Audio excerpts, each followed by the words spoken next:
Hai, Assalamualaikum dan salam sejahtera. Gerimis mengundang Surah Merah Awak Biru. Ya, Waalaikumsalam Tuhan. Terima kasih. Sorry lah saya main ceroboh je ni ya. Kalau tak kena kerang, sesama kita nak mati. Ada tu, cuba dengar kejap lagi apa yang kita dah lakukan dalam lagu ni ya. Okey, apa pun dah kita sesama nikmati, sedap ke tak sedap je.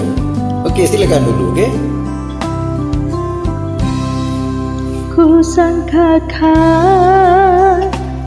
panas berpanjangan, rupanya gerimis mengundang.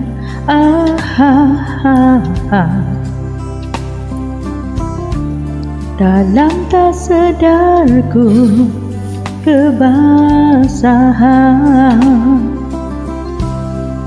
pernah juga kau minta perpisahan. Aku sangkakan itu hanyalah gurauan.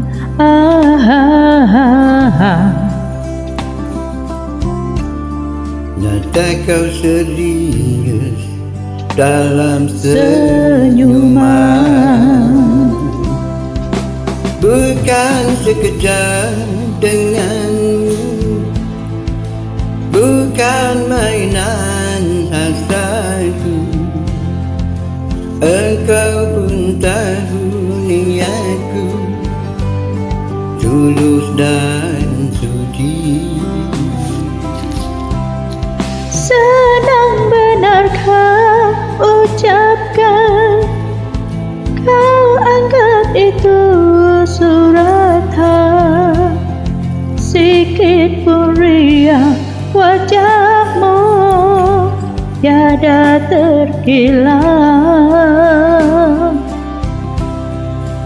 Hanya aku separuh nyawa menahan sebab di dada, sedangkan kau bersahaja berlalu tanpa kata.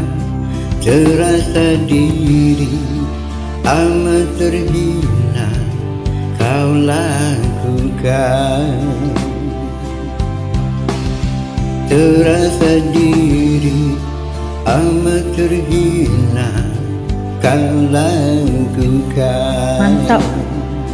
Terima kasih.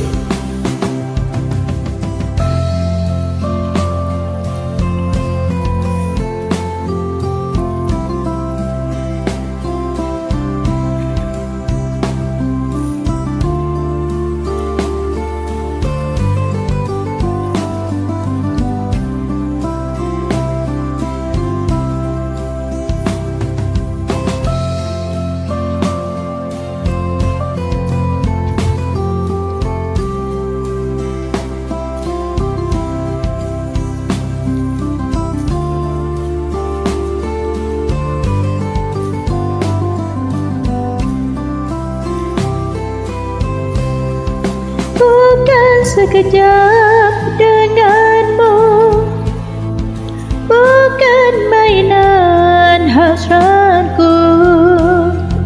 Engkau pun tahu niatku tulus dan suci.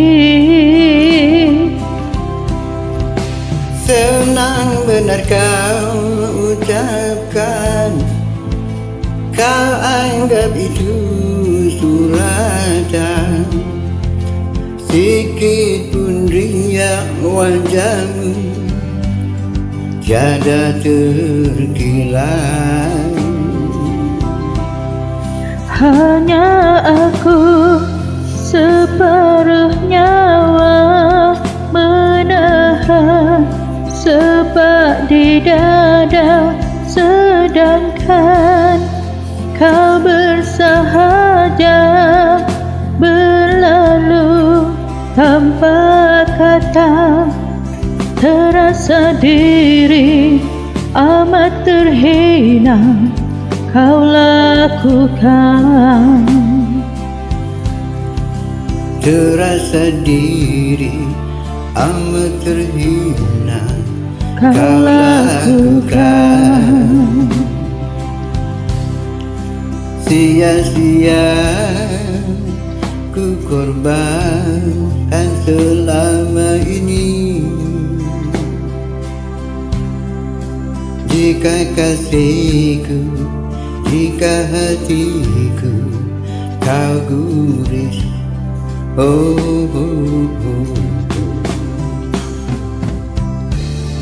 dalam tak sedar ku menangis. Okay, thank you sahabat. Bye bye.